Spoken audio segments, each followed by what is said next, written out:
ఈరోజు హైదరాబాద్ రవీంద్ర భారతిలో భాష సంస్కృతి శాఖ అలాగే తెలంగాణ సినిమా వేదిక ఆధ్వర్యంలో తెలంగాణ తొలి దర్శకులు హెచ్ఎం రెడ్డి గారి పుస్తక ఆవిష్కరణ సభ జరిగింది. ఈ పుస్తక రచయిత రమేష్ బాబు గారు దాదాపు 10 ఏళ్ల కాలం తెలంగాణ చరిత్ర, తెలంగాణ సాహిత్యం, తెలంగాణ సినిమా హిస్టరీని బయటికి తీస్తూ అనేక పుస్తకాలు రచిస్తూ రమేష్ బాబు గారు ఈ పుస్తకాన్ని తీసుకురావడం జరిగింది.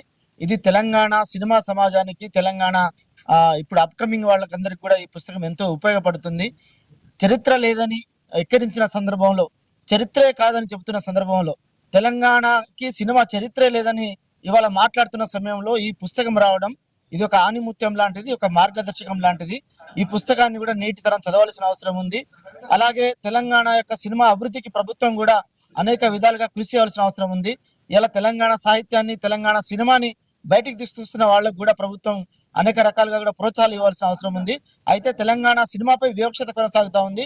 సినిమా అంటేనే ఆంధ్ర సినిమా లాగా, సినిమా అంటేనే సాహిత్యం, అంటేనే సినిమా సాహిత్యం అంటేనే ఆంధ్ర సినిమా సాహిత్యం లాగా ఇవాళ చరమని అవుతున్న సమయంలో ఈ పుస్తకం ఇవాళ వాళ్ళకి జవాబుగా నిలబడుతుంది. చరిత్రలో ఇదొక అధ్యాయంగా నిలబడుతుంది.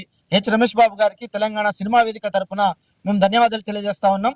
అలాగే తెలంగాణ యొక్క హిస్టరీని, తెలంగాణ చరిత్రని, తెలంగాణ సినిమాని ఇంకా బయటికి తీసుకురావాల్సిన అవసరం ఉంది.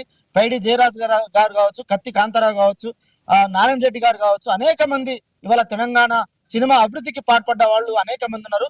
వాళ్ళ జీవిత చరిత్రలు కూడా బయటికి రావాల్సిన అవసరం ఉంది. వాళ్ళ సాహిత్యం కూడా బయటికి రావాల్సిన అవసరం ఉంది. ఆ దిశగా ఇంకా రమేష్ బాబు గారు కృషి చేయాల్సిన అవసరం ఉంది. ఆయనకి తెలంగాణ సమాజం, తెలంగాణ సినిమా అండగా నిలబడాల్సిన అవసరం ఉందని ఈ సందర్భంగా కోరుతా ఉన్నా.